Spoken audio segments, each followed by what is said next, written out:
Hey guys, what's up? We're back again here at Bog Gaming for another round of GURPS 4th edition. We last left our intrepid adventurers. They had finished off one of the last druids and found a clue towards finding the druidic artifact that they are currently looking for.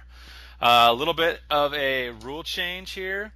For Ater Dominus's Warhammer, the Harbinger, I've decided it's a little too potent if the impaling can just swing left and right and go crazy.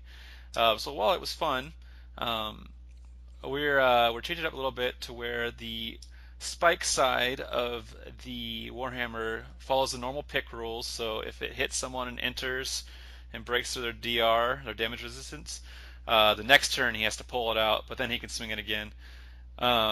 But if he switches it to the blunt side of it, it just works like a normal maul, but a little less damage than a maul. All right. Other than that, I'm going to introduce our cast of characters. I am Solus. I will be your game master. We have Ark or Jason as Fengrim Morhelm. Hey guys. We have Lucas as Ater Dominus. Hello. We have Drew as Ash. Hi. And we have Clint as Patrick Blownleaf. Hello.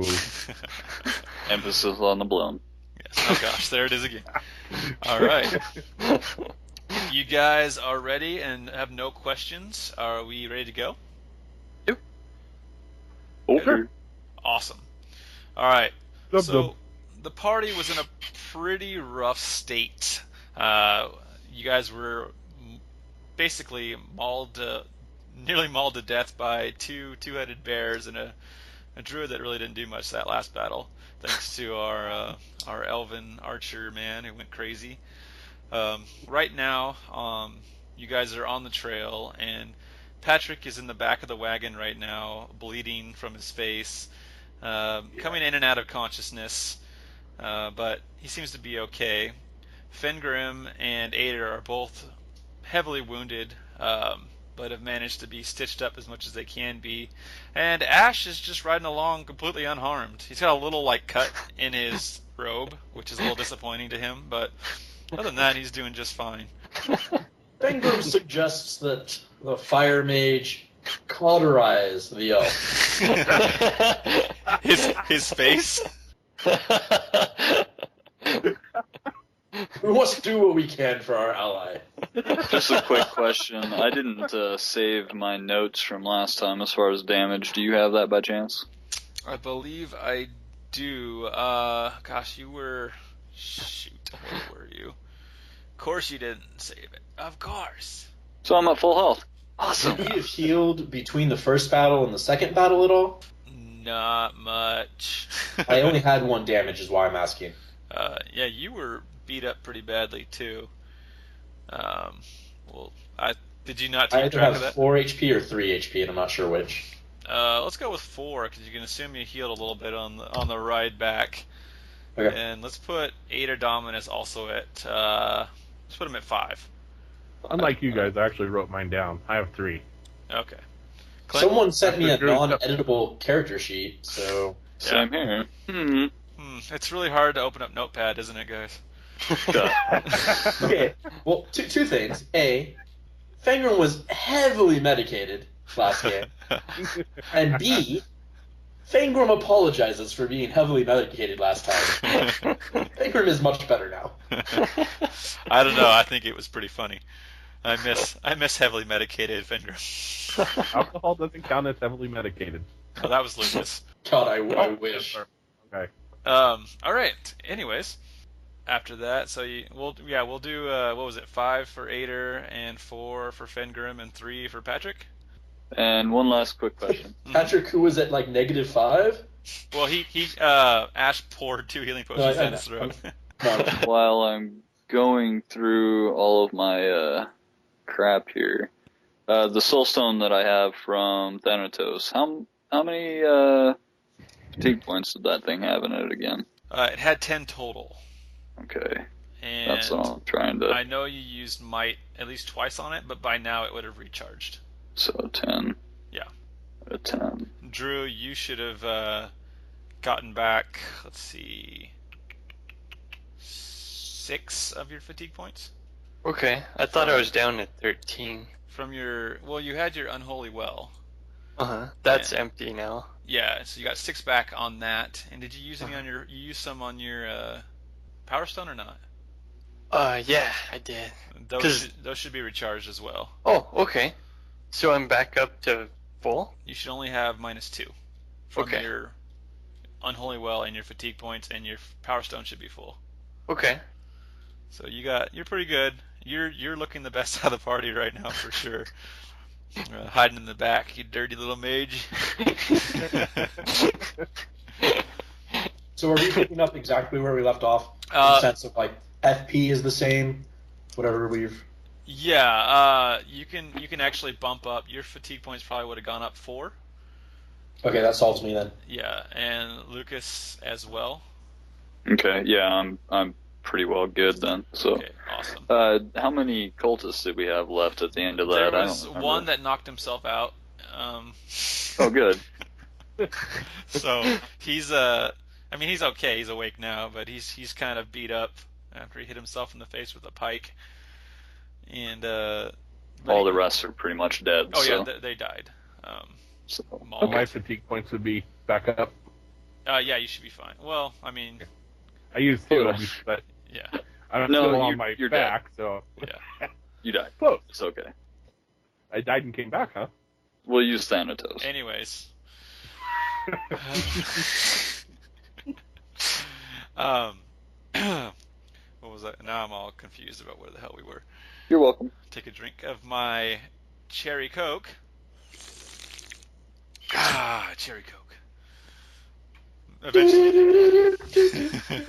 Eventually they'll start paying me for that. I'm drinking one too. Oh, yeah. Excellent. Not exactly where you left off, so it's a few hours, actually more like half a day, past the druid hut and the dead bears and the dead druid. You've got, I believe you've got 3 guys, 3 patrol members tied up in the wagon. We should totally have skinned those bears, tanned the hides, and made 2 double cloaks. So when we're at the campfire, we just have to huddle together, and each one of us has one of the bear heads as our little hoodies. Yes. It builds camaraderie and is stylish. It's like a medieval Snuggie, but for 4 people. Or take the corpses back and have Thanatos make some undead 2-headed bears. You guys are moving on now. You're not. Sorry, the bodies instantly rotted and are unusable as. No. If you guys weren't on a quest, that'd probably be a good idea. But you feel like it's time to move on instead of You spinning. feel like it's time to make mutant bears? Yeah. Okay.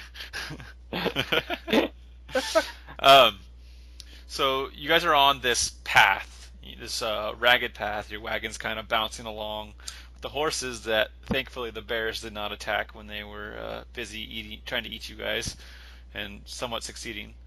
You find yourselves going deeper and deeper north, and eventually come to a point where the path banks back to the west, which will eventually lead you towards the mostly hidden port town of Scaples.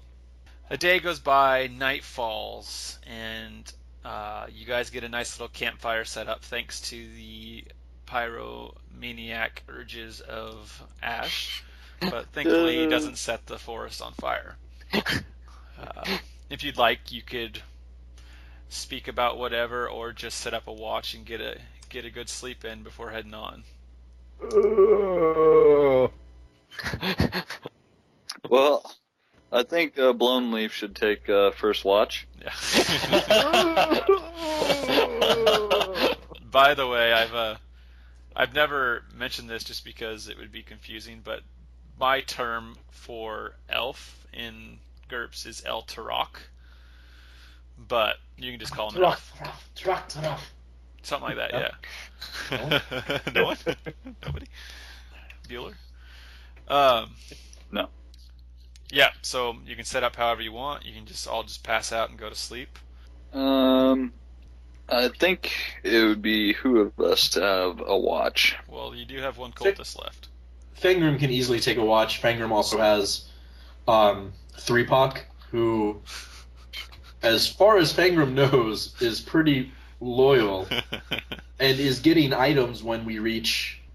I don't know how much money Fengrim has, or if it's just all part of. You just say it's you guys have $200 a piece besides the $2,500 he Okay. brought. So Fengrim has promised to buy things for 3POC, even though 3POC is not a fighter per se. So make sure you mark that down, by the way. So 200 I don't cash, even know where that goes. anywhere you want. Items, languages. I wrote it in Sharpie on my computer screen. We're good. Excellent. Awesome. So yeah, we can do that. Then have Turd Ferguson do the watch, which is 3POC. Sorry. And we can hope that he doesn't eat our faces off while we rest and regain HP. Yeah. So, yeah. Awesome. So night goes without issue. See? You guys See? 3POC, trustable. sleep well. Upon waking, you each gain back, if you need it, 2 fatigue points and 2 health points. Excellent. Hey, guess Half up to 5. dodge is at a third HP, right? Yes. Half Excellent. move and dodge. Yeah. The day sets off. You guys have a nice little meal of dried meats and bread, and Does that heal us any? no, it just tastes like food. You head off once more, bouncing along the trail. You spend a whole maybe 2 hours back on the main road, luckily managing not to find any patrols on the way, before Fengrim, who needs to make an IQ check. Straight IQ? Yep. Well, that you know. Sorry, what? That you know. Yeah, okay. 9. Sorry. Oh, good enough.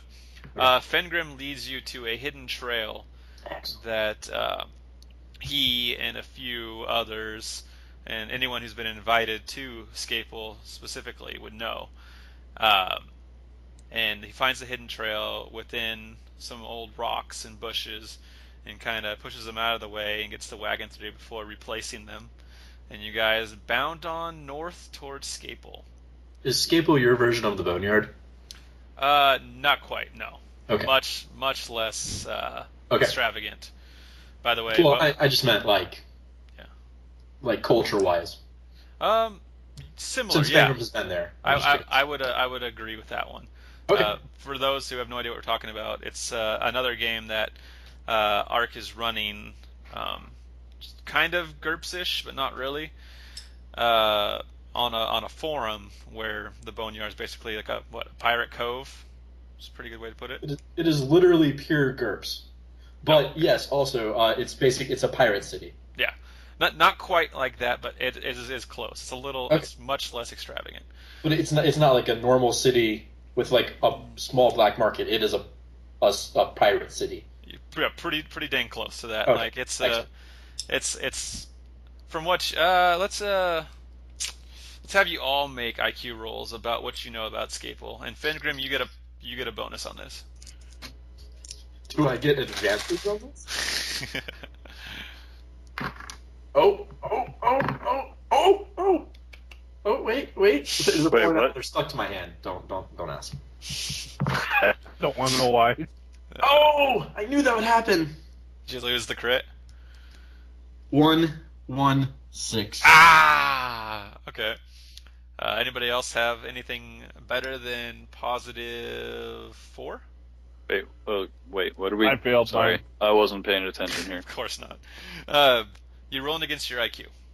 Oh, so 3d6, right? Yeah, and Jason beat his by 4. Well, with his bonus. Wait, you need above or below? You want to be 7. below it. Yeah, okay. Lucas, you also got 4 then? Because your IQ is 11, right? My IQ is 12. Oh, you beat it by 5. Okay. And Drew? Sorry. 6. Holy crap. Okay. So for Fengrim and for Ater, you guys know enough to know that Scaples is a very it's well hidden, but not extremely so. It's a a dirty, dingy, small port town that is ramshackle buildings with some nicer ones as well, but mostly just known for its dark deeds. The local lord kind of turns a blind eye because, from what you know of him, he's not the most moral of lords. You know that this place is full of black market deals. It's where a lot of slave trading goes along, and that's pretty much all you know about it. Fengrim, you've been there, so you've seen how it's laid out. You know that lots of the mercenaries and pirates will stop by for a little bit to offload goods. Obviously, you know that your ship is being built there, and you know a little bit more about how a lot more about how the black market and slave auctions go. For Ash, I'll expand a little bit more. You know that the current king of Southern, which is the continent you are on, has outlawed the buying and selling of slaves. But you also know that that does not exclude owning slaves. So you'll see lots of families that have been grandfathered into slavery and don't have an out, really, in that sense. I would like to add that whole shit is racist and really not like... It's very xenophobic, is what I'm saying. What is? Outlawing slavery. It's not... It is very racist. It should be. It should be. Who don't know... I don't have time to do my own laundry. This is kind of in flux, and Solus and I are trying to work this out, with me coming up with ideas for this and running them past him. And the Arogat were actually created when I wanted to play this character. They were something that were kind of in the works, but hadn't really been fleshed out. Yeah, and so an excuse. Yeah. So, and Fengrim has a slightly different view than a lot of Arogat do, but basically slavery is seen as kind of like if you're a slave, it's kind of a price you pay, because they don't capture slaves really from raids and whatnot. They don't just go and like capture people. It's more like prisoners of war, and so like rather than you dying by fighting to the last, they'd rather capture you and have you live, pay off your debt, and then get freed after paying off your debt. Fengrim is very much like the old man in Gladiator. He owns the slaves, he trains the slaves, whatever. Now, that's true to Fengrim. Most Arogat culture is a little bit darker. Yeah. So while Fengrim is very much like pro, like his thoughts are more like, 500 years ago Arogat, where they were a lot more honorable. Like the Arogat used to be this honorable race, and by the way, Jason, this is something I've been working on, so you haven't heard this part, where they had a lot more of like, the slaves were like he was just talking about. So Fengrim's kind of followed the old path from back then. The new way is more, a lot of Arogat, more like Menzoberranzan kind of style if you're into that, but not that dark. Like it's more like slaves are purely mercantile assets to be used, not really abused. They're just resources. Yeah, they're resources, and they don't really have a chance to earn their freedom in the current system. And that's one of the reasons Fengrim was betrayed from within, is because he had taken on this more old traditional view, and it was looked down upon from some of his equals, and that's how he ended up in a cage in a different continent. Anywho, so a little bit of backstory, a little bit of fun. Anyways, going back to the king. Yeah, sorry. So slavery was quote unquote outlawed by him, mainly, he's a little bit moral, but also because the crown couldn't find a way to forcibly get taxes on it. So instead of allowing all this free money to go around, he straight up just tried to outlaw it and earn some public favor. But the further you go from the capital, the harder it is for the crown to maintain these rules and these laws. So if you get up far enough north, such as Scaples, you get to the point to where there's not as many patrols. The lord of the land is more of like one of those distant royal cousins that has no chance at the crown, so he just kind of does his own thing. And so the lord around here is just like, well, I'll impose the laws so long as it helps me, or as an excuse to collect goods. So, oh, hi, little child screaming in the background. He's a long ways away, too.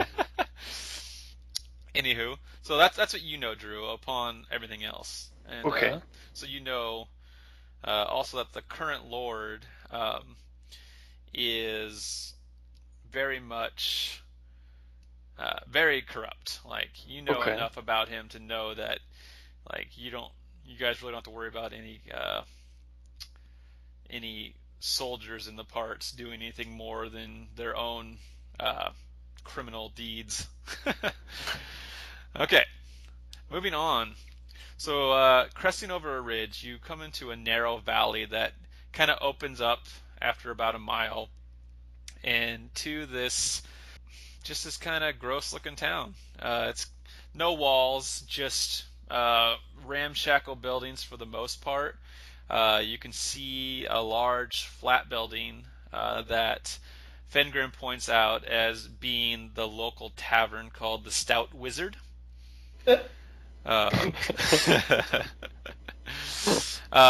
There is, however, the nicest thing that you can see is the dock itself. There's a large stone building near the dock that Fengrim points out is kind of where the dock master kind of collects goods and checks on the ships and so on and so forth. Checking in, checking out of boats. There's plenty of ships on the horizon, including one lower sitting, but not too low. I guess the best way to describe it, not in fantasy terms, would be a Viking longboat. Dibs. Or a sailboat. It's your boat, dude. Oh, I'm aware. just saying dibs. You can't make out many more details about it, but you can see Fengrim kind of has a fierce grin on his face, and he seems excited that it's nearly completed. Jason may have forgotten to do something today. Continue. Sorry. Okay.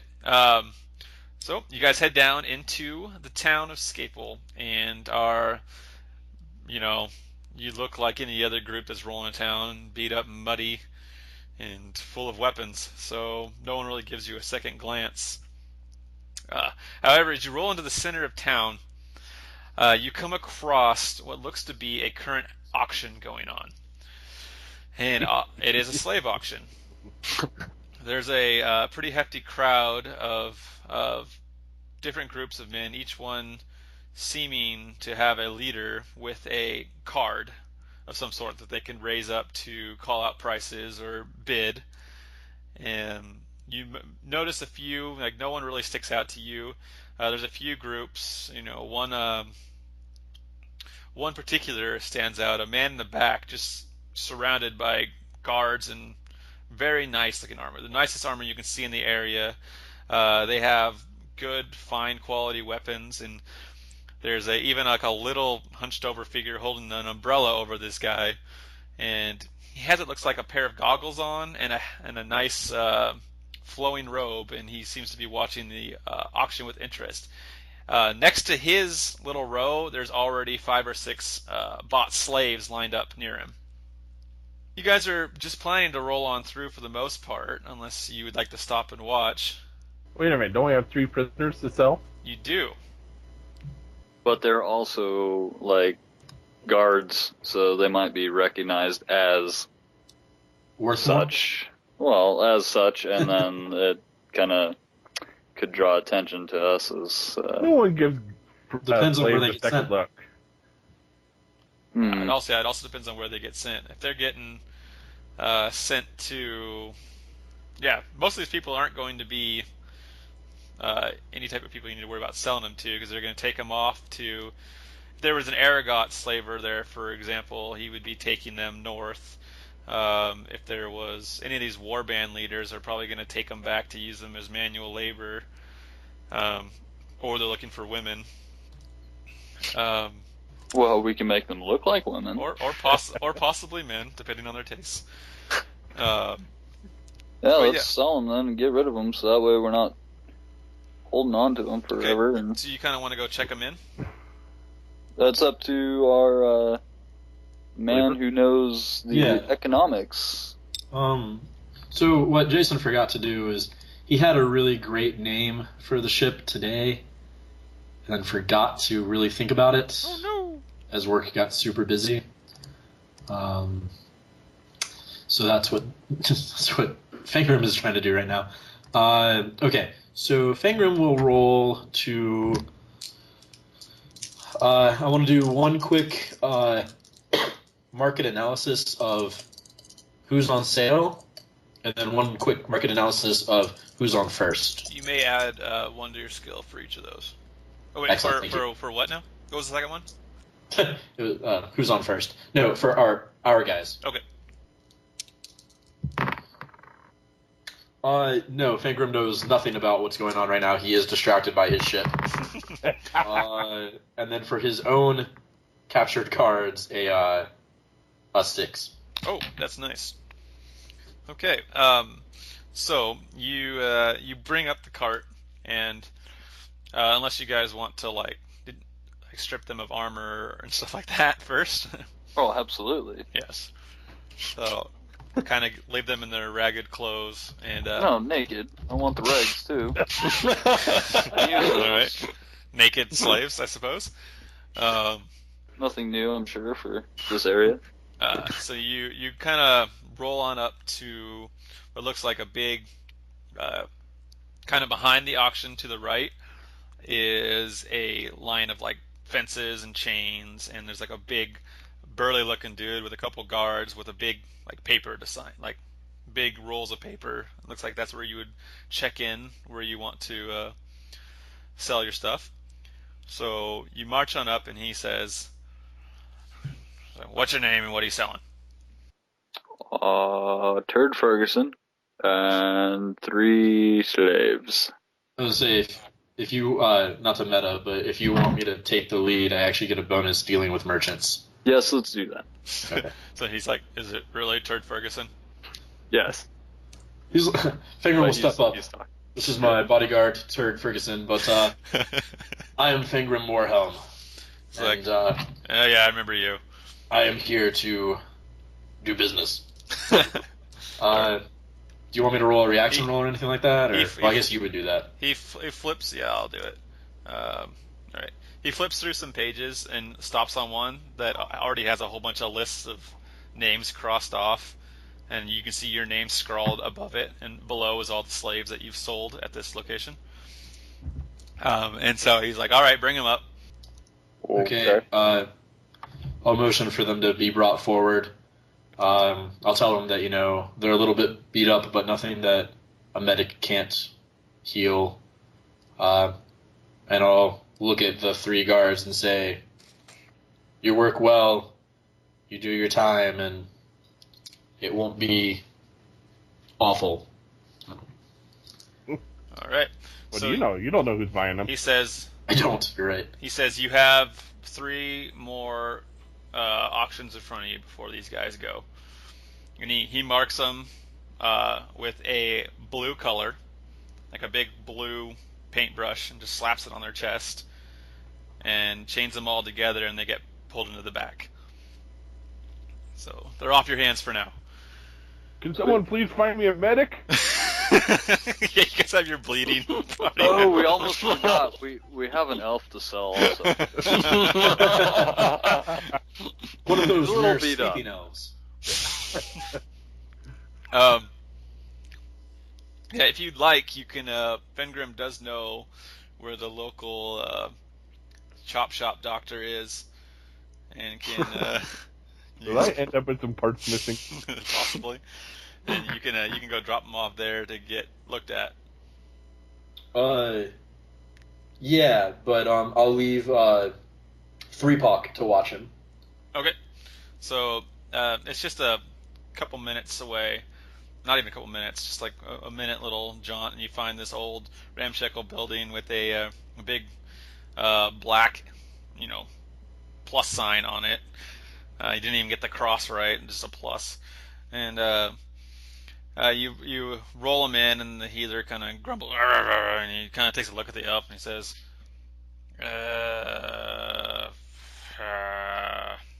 $400 for a day's work. How much? 400.